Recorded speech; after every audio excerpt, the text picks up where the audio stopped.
practice their communication skills during the American Radio Relay League's Field Day exercise.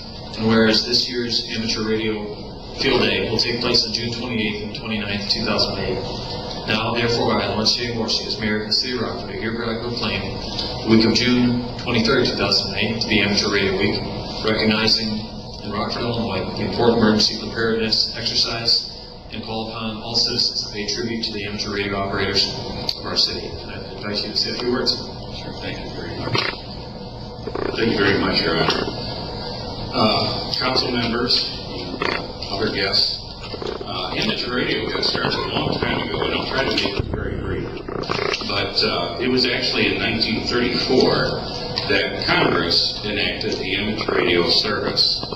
The reason for that back then was that they wanted reliable, skilled, trained radio operators to provide communications in times of disaster.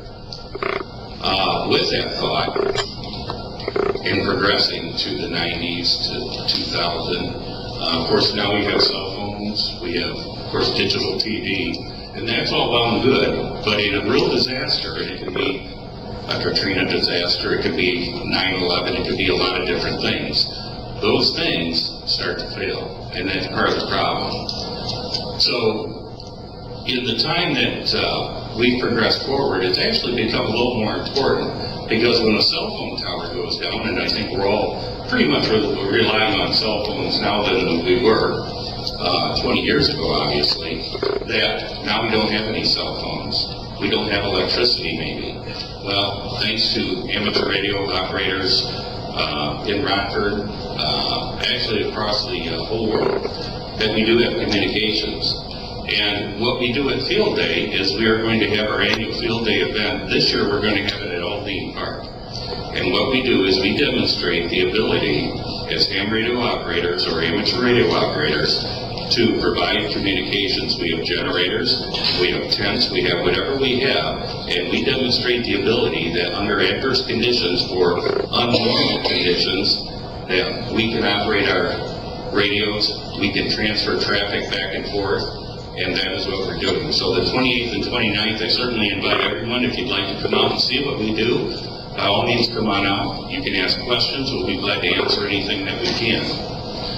One of the things that people say, well, why are you amateur radio operators? Well, the reason they specify amateur radio operators is we are not paid. We are not professional paid people. We do this on our own time. And locally they have different agencies such as the Emergency Service Disaster Agency, ESDA as it's known.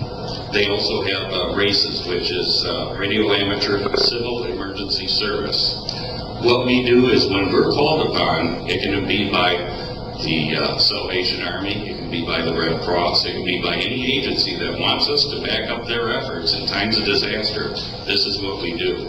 We have people in Skywarn, and what they do is they go out, and when there's a storm or possible storm, they go to different locations, we radio in our information to a central command post, and they take that information and they transfer it to the National Weather Service. So that's a little brief overview as to what we do with amateur radio, why it's important to the community. You know, we all really are in the same business. We don't cross paths very often, but we're all here for public service. So, Your Honor, I'd like to again say thank you on behalf of the amateur radio operators in Rockford, Illinois, to recognize what we do and also what you people do for us. It's not a problem. Thank you.